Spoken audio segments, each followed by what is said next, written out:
Riley Everyday is back with a brand new series counting down the top 10 most intriguing teams ahead of the 25-26 season. And I'm looking specifically at programs with heavy roster turnover that could lead to a variety of different outcomes. I've got some very special guests helping me break it all down. Can't wait for y'all to hear them. And Riley Everyday is brought to you by Rowback, my go-to for performance gear. They've got hoodies, polos, quarter zips, athletic shirts, and shorts. Whatever you need, they have you covered. As you can see, I am wearing the Hezi Performance hoodie, and I love this hoodie so much. It is so comfortable and versatile. It's great for casual wear. It's great for active wear. Make sure to get yourself one and use promo code SleepersMedia20 for 20% off your first order over at rowback.com. Let's get into the show.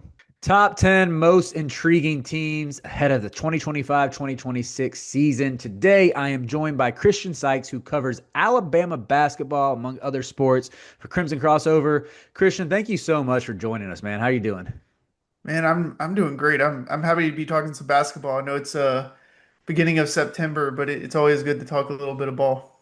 Yeah, especially, you and I, just two fans of historically great football teams that are going through it right now. So glad we can be in this together. But yeah, really excited to talk about this Tide Hoops team. A lot of turnover, bunch of new pieces coming in who kind of run the gamut from I would say some formerly highly touted guys to some under the radar types to freshmen who I think the freshman group has the widest range of outcomes. Like you look at guys like Davion Hanna, who played at Link Academy. He was someone who, watching him on the EYBL circuit a couple years ago, really liked his game. You have London Jemison coming in, another sort of high four-star, and then Amari Allen.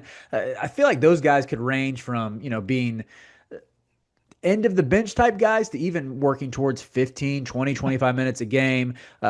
Fun transfer class. You got a bounce back candidate, Jaleel Bethea. I'm sure we'll get into all of that, but I just want to start by asking you, what would you say are the vibes around this Alabama basketball team right now? You're looking at less fanfare, less media attention than maybe Oates has had in recent years, but still a lot to like about this team. But what's sort of the pulse among the fan base? I mean, well, you mentioned our historic football programs. The pulse among the fan base right now is pure distraught from an Alabama athletic standpoint, solely because of the football team. But from the basketball side, I think you kind of hit the nail on the head where there's a lot of question marks, a lot of unknown. Typically, we get practice reports and get summer reports, and we can kind of get an idea of where the team is, what the team's looking at. There's not been a lot for Alabama this offseason. Positive things on like Amari Allen, Davion Hanna is probably one of the better defensive players on the team just as a freshman coming in. Jalil Bethea, all of these guys that we're going to end up talking about. For me, I think this Alabama team is probably going to be one of the best, if not the best, shooting teams that Nate Oates has had. Um, I know that's probably hard following I think it was the 2023 team with Brandon Miller. But you have Latrell Wrightsville coming back, Houston Millette coming back, both really high volume, or Aiden Holloway, Mm-hmm. another guy that's really good at shooting. You bring in Jaleel Bethea, who was a really good shooter out of high school. Um, London Jemison, Amari Allen, both were decent shooters. And then you have Taylor Bowen from FSU. You have Noah Williamson coming in from Princeton. Um, Aiden Sherrill. Like there's shooting 1 through 5 on this team, which you haven't seen from a Nate Oates team since maybe like Jordan Bruner when he played the 5 for us back in 2022, or 2021, I believe. Really excited about the prospects and maybe the unknown a little bit about this Alabama team. Yeah, I mean, they make this list for a reason. Seven new players coming in, could go a variety of different directions. But let's go right into some of these categories. I'll start with you and say, who do you believe will be the most impactful of these newcomers? I have to go with Jalil Bethia. I feel like that's kind of a layup question or answer, just because he's a highly touted guy that we wanted out of high school. I think he was a top 10 guy, went to Miami. I think he's going to be a star in this NATO system. I have the same answer. He's someone who, again, spoke about the EYBL circuit. Crazy efficient. I'm trying to remember the team that he played for. It's slipping my mind, but I know that he shot. I think it was like 60% from two and over 40% from three on the EYBL circuit going into his senior Did he play year. for Expressions? Yes, I think that's right. Um, and yeah, and even looking at his pedigree, I believe he like rose all the way up to sixth or seventh in like the Mhm. 24/7 sports rankings and was a projected top 10 pick going into his freshman year. But Miami didn't even pretend to play serious basketball for almost all of last season. It's tough for me to hold that against him. And I think there's a track record to go off of when you find these high school McDonald's All-American types who are just in a bad situation or on a bad team their freshman year and eventually leave. You think about someone like Andre Stojakovic, not to pile on Stanford, but Harrison Ingram's another one. You got those guys out of that system into, I guess, either, I mean, not like Cal was really lighting the world on fire last year, but they at least put the ball in Stojakovic's hands a lot, and he proved that he was a bucket getter. Ingram thrived for a Carolina team that was really good. And like, I will never criticize a coach for taking a shot at someone with his pedigree. And I have some numbers for you, Christian. Do you know how bad Aiden Holloway's percentages were his first year at Auburn? At Auburn, he shot like 24% from three. He was under 20% at the rim, I believe. So Um, you're close. He was 35% at the rim, yeah, 25% on corner threes, yeah, 30% on above the break threes. Overall, he was 32% from the field. Like you yeah. got to be trying to miss that much. Last year, what does he do? He hits career high 87 threes, 41% clip. Like there is a similar bump that could be in store for Bethea, who wasn't even as bad as Holloway was at Mhm. Auburn his freshman year. I mean, Bethea was 53% at the rim, not great, but a lot better than 35%. 38% on corner threes, 31% on above the break threes, and 37% from the field. Those numbers are from CBB Analytics, but I'm just looking at this as a player who's getting into a system that we've said for years is tailor made for guards, very guard friendly, who also can point to another former five-star kid who disappointed as a rookie and completely revitalized his career in Tuscaloosa, who's going to be playing alongside him. I love the fit. I love the player. Who was that again? I'm sorry. Bethea. Oh, but they, yeah, no, I think he's sorry, I got a text message. No, I think he's gonna be fantastic. It's alongside LeBaron Philon, which let me just say, for anyone that was not around during the Alabama LeBaron Philon, saga, there was about five times where LeBaron Philon was coming back, leaving, coming back, leaving, coming back, leaving, coming back, leaving. Alabama fans, including the beat writers and the coaches, like did not know that LeBaron was announcing he was coming back when he announced he came back. Like that's how crazy it was. So to get Bethea alongside, LeBaron, alongside Latrell Wrightsell, alongside Aiden Holloway, Aiden Sherrill, all of this, Taylor Bowen, I'm really excited about the prospects of this team. Yeah, I'm with you. I think that guard group, this will come up later when we talk about strengths, but I think with Bethea in particular, just to kind of tie a bow on this, he's the type of player who will benefit so much, I think, from LeBaron's shot creation. LeBaron will find him on a ton of easy kickouts to the wings or in the corner, and I just think it's a perfect fit. Having Holloway as another one, just flanking him and spacing the floor should yield to some of the better offensive performances that I think you'll see under Nate Oates. But Mhm. we can move on to the next category, and that is the biggest swing piece. For me, it's Keaton Bristow. Okay, tell me about him. I feel like casual fans might not know a ton about this Tarleton State transfer, but what is the sell on him? He's I think he's like 6'9", 6'10", plays like a guard, similar to we were talking before this, Jaron Stevenson. Shoots a little bit better, able to shot create, and is really athletic around the rim. Really raw from a defensive perspective. Um, we when we initially got him, I was really questioning the fit. But from all accounts in practice, he's a guy that's probably going to be an impact off the bench guy. That people, if you want a college basketball trivia or fun fact, I think Bristow is going to be one of those guys where you look at maybe 2, 3 years down the road and they say, "Oh, where's this player originally played in OB Tarleton State?" Like Uh-huh. I think he's going to have a pretty big impact. Maybe not so much this year, but I think coming along. I think he's a going to be a high impact guy for Alabama. I would say even when you look at, Tarleton State transfer, someone like Emmanuel Innocenti, who carved out a role at Gonzaga last year, and you knew just coming from the Tarleton system that's heavy on pressure defense, that's sort of been their MO since moving up to D1. You at least know you can usually bank on him for that. And I think just when you mentioned him being 6'10, I saw he was listed at 6'10 and he's a wing. I was like, am I reading this right? Is this a typo? Like, I didn't realize they had that much size where, even if you think about Alabama teams typically run like three guards and might sacrifice a little bit of height on the perimeter whereas they probably won't be doing that this year. And this will tie into my biggest swing piece, which I think is Amari Allen. He's someone that, we had LeBaron Philon on the channel a month or so ago, and he highlighted him specifically as someone who'd been playing well over the summer. And I usually don't put stock into that. I like, or to what players say at this time of the year, because it's like, it's just lip service. You're, trying to talk up your teammates.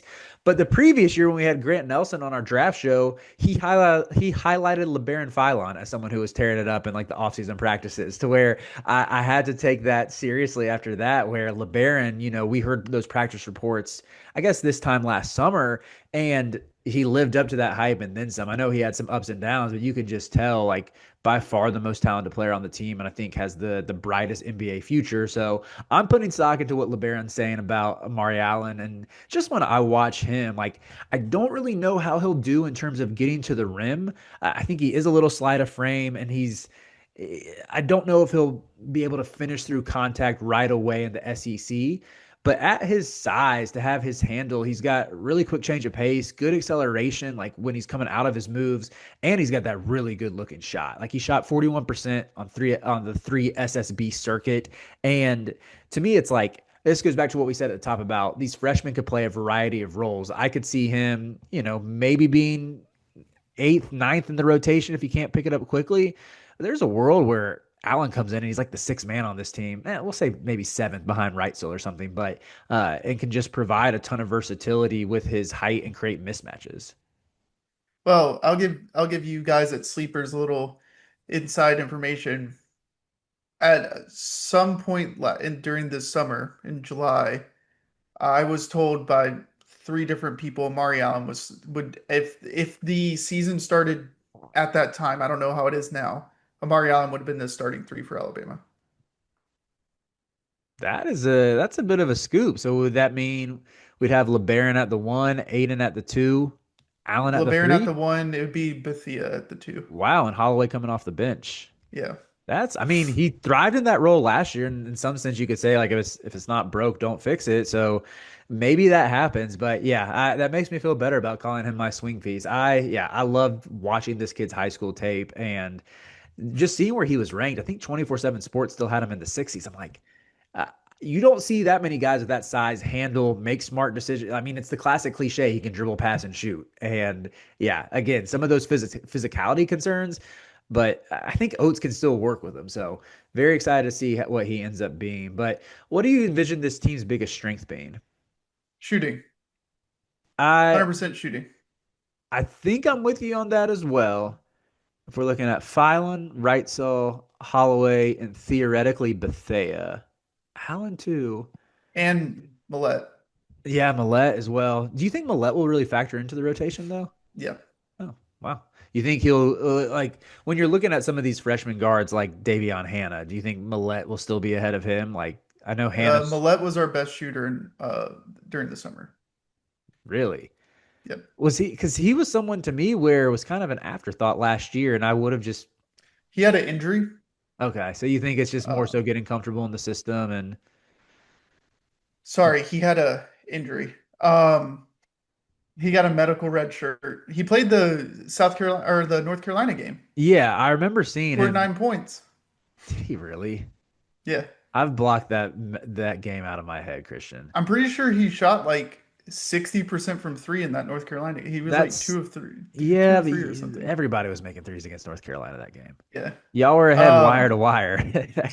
So, so all so right, he had some knee issues coming in that they found during like a physical. And so he was going to medical red shirt. Then who was it? Chris Youngblood got hurt. and Latrell Wrightsell got hurt. So they were going to burn his red shirt, but then Chris Youngblood came back to be healthy enough, so then they re-medical Okay. redshirted him. So that's why people didn't hear a lot about him.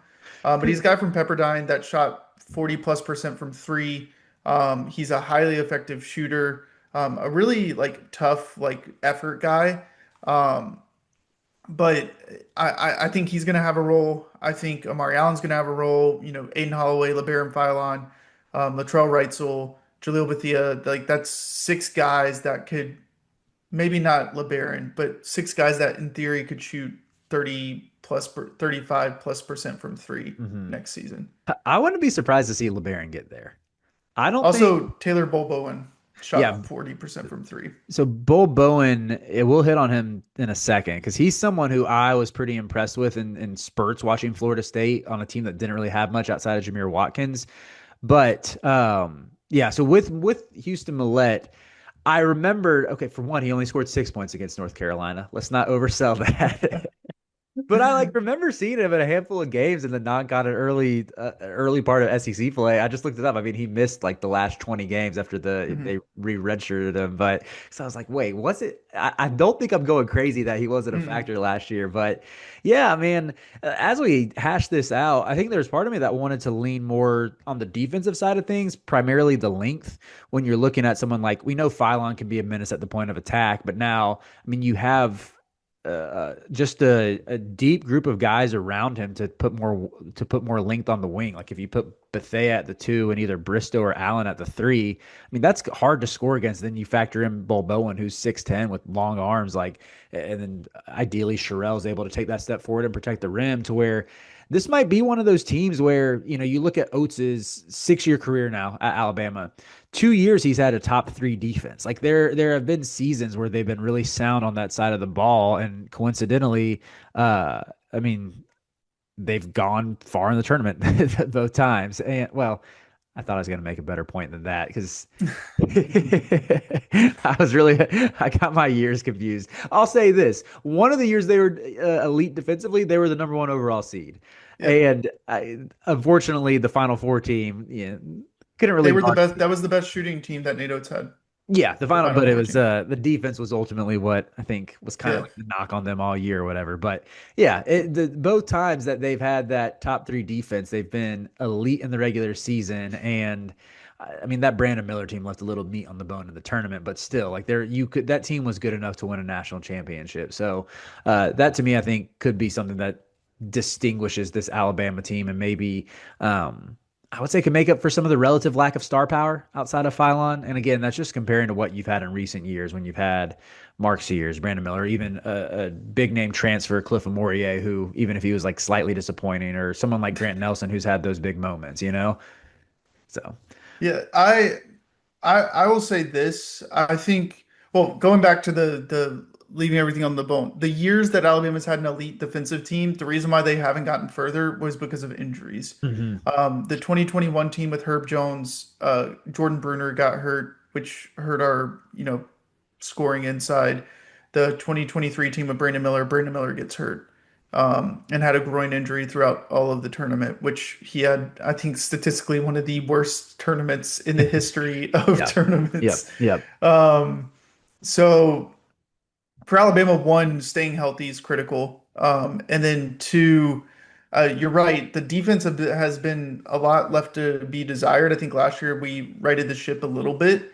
Um, but it was very clear if you've looked at Alabama in the last 2 years, teams that have given them fits are teams like Florida that have had length, that have guys that can score from the inside. Um, and it was very clear this offseason that Nate Oates was going to build a team similar to Florida, which, if you look at it, I feel like it's maybe not as comparable as Hmm. far as Florida's size, but like it's getting there to where you can combat some of the issues that Alabama has had over the last couple of years against teams with length. Hmm. Speaking of that length, I think that'll tie into my biggest concern, which is really just the unproven post play. And Hmm. I mentioned Bo Bowen as someone who I think profiles as a high level play finisher. Like he can catch lobs, he can knock down pick and pop threes. That's probably the extent of what he's going to be asked to do on offense. I think defensively, he has all the tools, but I don't really know what he is at this stage just because the Leonard Hamilton we saw of the past 2 years is a far cry from the Leonard Hamilton of the 2010s. It wasn't like those suffocating Florida State defenses that really defined a large part of his tenure. So I just want to see what Bull Bowen becomes under the tutelage again of a coach who has had some elite defenses. But even beyond that, I think I worry some about the rebounding too, just because as much as Nate Oates teams have been defined by pace and 3-point shooting and, the either three or layup or dunk offense, they're always menaces on the offensive boards. And I think Sherelle could be that. You want to see it proven a little bit more. Bull Bowen didn't post a great offensive rebounding rate at Florida State. Noah Williamson, he is a giant question mark to me. I don't know how much he ends up playing. He just doesn't look like a Nate Oates big to me. So that begs the question, like some of this positional size you're accumulating, can they make up for, maybe what you're losing out of Grant Nelson or out of Cliff Amoria and the work they could do on the offensive glass? And this is gonna sound bad because I don't know how to pronounce his name. Chris, starts with an O. Chris, is it? He's a big that we just got to reclassify. I truthfully cannot pronounce his name. Um, It's not Anya but Giaka? yeah, something Okay, like we'll that. go. I Okay. don't know how to pronounce his name. I apologize. I'll learn before the season. Alabama fans that are listening to this, I'll make sure I have it ready to go. Can we just call him Big Um, O? yeah, Chris O or Big O, whatever, whatever. Um, he's another guy that we brought in for that post presence. It's the same thing. That's the same thing for me for biggest concern. I've heard in the offseason that Noah Williamson has been kind of a step slow, which is kind of to be expected in a NATO system that plays so fast. It's really hard to play big in a NATO system. I think Aiden Terrell's fine. I think for this team to be the kind of national championship contender that Alabama fans are hoping that this team can be, you need Aiden Sherrill to take a step forward, Mhm. which he showed spurts of that last year, especially in the NCAA tournament. But I think it's a big ask. And so for me, I think that while the length is great on this Alabama team, I still am concerned, as I have been over the last couple of years, with the interior presence, both defensively, rebounding, and then just being able to be physically dominant offensively in the post. Mhm. Yeah, with Williamson in particular, with you saying he's been a step slow, that to me was one of the main reasons why I just watched him at Bucknell and thought this does not look like a NATO to big. He's not a great mover. I thought he looked a little slow footed, not especially mobile. He's got good touch around the basket. He's comfortable on the block, good passer as well. But I'm also wondering, is Nate Oates going to say like, let's get the ball to Noah on a post up? That just doesn't really seem like it fits his philosophy. Now, I will say, Patriot League level was great at post seals. He uses his body well to create space essentially and establish his position. Um, but yeah, I don't know like what his role is. I mean, he could shoot decent. I think he was at 31% last year, where maybe he's just in there to knock down threes and crash the glass. But even his offensive rebounding numbers again, like weren't overly impressive. I know his rebounding numbers as a total as a whole look really good. And I think he led the Patriot League in defensive rebounding rate or something like that. But to where there are some traits you can see and think, okay, maybe this can help us here. But it just feels like a weird fit to me. And maybe Aiden Sherrill can play 25 minutes a game and you get 10 out of Noah Williamson and 5 out of my guy Big O, who just reclassed. Or maybe you can steal some minutes with Bull Bowen at the 5. But I don't really think you want to do that. He's on the slider side, and I don't know if he's can really step in as like your primary rim protector. But yeah, I think pretty clear weakness there. I will just say this: a lot is riding on Aiden Sherrill to become that like high quality SEC starter. Yeah, I agree, and I apologize for everyone. I said Princeton when it was Bucknell. Um, Riley's making me record this at 11 p.m. at night, so I didn't even notice you get a pass because Bucknell runs a Princeton offense like most of those yeah, Patriot League teams do. So I'll yeah, just say that's where your head was at. But yeah. last thing I want to talk about, what do you think the floor of this Alabama team is, and what do you think their ceiling is? Floor, I would definitely say probably like an 8 or 9 seed. I'm with you on In that. the NCAA tournament, like being completely realistic. Ceiling, I mean, I it's Nate Oates, and you never want to doubt Nate Oates. And as a coach, he's shown an ability to now win games in March, getting to the Elite Eight and Final Four in back-to-back years. He's been to the Sweet 16 3 times. Um, there's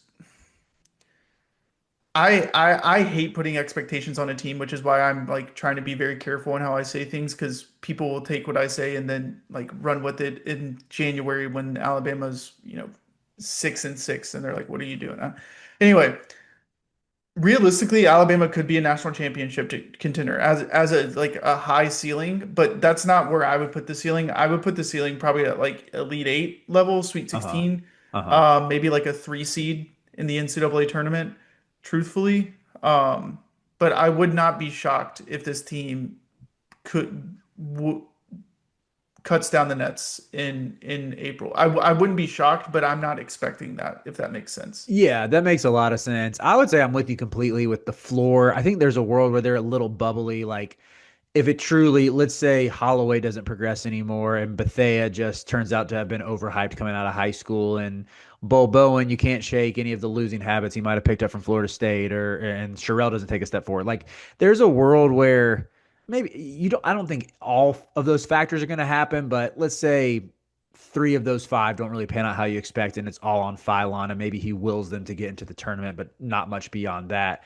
However, what you're saying with Oates' pedigree, I mean, again, last 5 seasons, Alabama hasn't been lower than a 6 seed. I mean, they've been a top 4 seed in the other 4 seasons with one seed, two seeds. Like he has enough of a track record at this point to where even if you say like to me, this roster on the surface, you don't you don't have someone with the name as big as Mark Sears. I think Phylon will have a better NBA career and could be as good as Mark Sears, like all American good. I mean, I've been touting him as a top 10 player of the sport in the sport since the moment he returned. Like you don't have someone who's consensus preseason All American. You don't have the big name transfer who was one of the two or three best players at his position. You don't have a 5-star freshman coming in to where I do think the lack of some of that top end talent would keep them from being a 1 seed. But I think it's very possible that Oates can get them to a 2 seed and something like 27, 28 wins and a top four finish in the SEC. And if you're a 2 seed, I mean, you're good enough to get to the Final Four. But to me, it does still seem more realistic that they would kind of peter out in the Elite Eight or something. But yeah, a lot to like about this team. But of course, with all of these units that we're looking at for the most intriguing teams ahead of the season, we're not going to know with a lot of these factors until the ball is tipped. But any final thoughts you would give on this team, just to sort of wrap it up? Man, I'm excited. I think this team's going to be one of those teams that you talk about, when you listen to a broadcast and they're talking about Alabama. Oh, Alabama's putting up 90 plus points a night. I think that this team could push that to maybe like 92, 93 points a night. So they're going to be shooting a bunch of threes, getting in transition, still be one of the fastest paced teams in the country. I can't wait for all the takes when Alabama's defense is poor because they're giving up 90 points a game.